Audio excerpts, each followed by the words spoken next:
Partia Demokratike ka cilësuar koston e jetesës në vend si një emergjencë të pastërkombëtare e cila po rëndon rënd mbi buxhetin e familjeve shqiptare. Gjatë një deklarate për mediat, nën kryetari i PD-s Nikola Kedhi tha se inflacioni ka arritur nivelin më të lartë në mbi 2 vite, ndërsa çmimet e ushqimeve kanë kaluar mesataren e BE-s, ndonse të ardhurat në vend janë sa 43% dëshi i saj.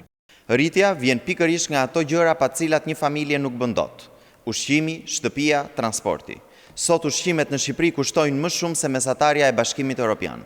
Të ardhurat tona ndërkohë janë vetëm 43% e mesatares së BE-s. Ja kemi kaluar Europës me çmimet, por krahasohemi me vendet më të varfra për mirëqenien. Pasojën e shohim te buxheti i familjes. Familja shqiptare shpenzon rreth 40% të gjithë buxhetit vetëm për të ushqyer, ndërkohë mesatarja e Bashkimit Evropian është rreth 13%. Pastaj vjen strehimi. Një apartament 1+1 në Tiranë kushton mesatarisht rreth 590 euro në muaj, ndërsa një 2+1 rreth 954 euro. Kostoja e qiras sot arrin në 80 deri në 90% të ardhurave në rastin më të mirë, ndërsa në shumë raste i kalon ato.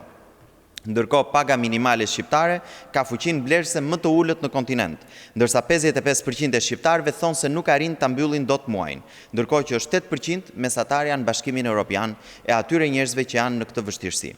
Sipas opozitës, familjet shqiptare shpenzojnë rreth 40% të buxhetit vetëm për të ushqyer, krahasuar me mesataren prej 13% në BE, ndërsa qyrat në Tiranë kanë arritur nivele që kapin 80 deri në 90% të ardhurave mujore. Kedhi theksoi se këto pasoja vijnë si rezultati një modeli ekonomik të dështuar. Këto janë pasoja të modelit ekonomik të ngritur.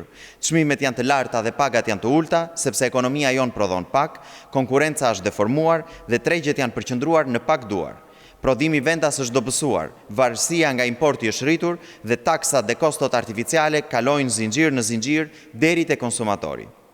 Ndërkohë miliarda orientohen drejt ndërtimit, pasurive të paluajtshme, ku kanalizohen paratë e pista në vend që të shkojnë drejt industrisë, drejt prodhimit, drejt bujqësisë, teknologjisë dhe eksporteve.